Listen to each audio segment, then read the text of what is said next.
nung kakagabi lang, nakita po kami sa San Joaquin, namimigay ng mga polyetos.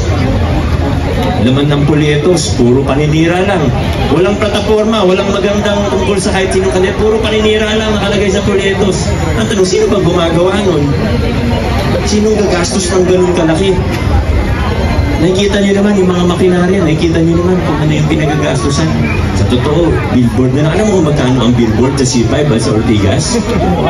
Wala pong billboard na 5,000 piso ha. Ang billboard po sa C5, sa Ortigas, umaabot ng halos 1 milyon kada buwan.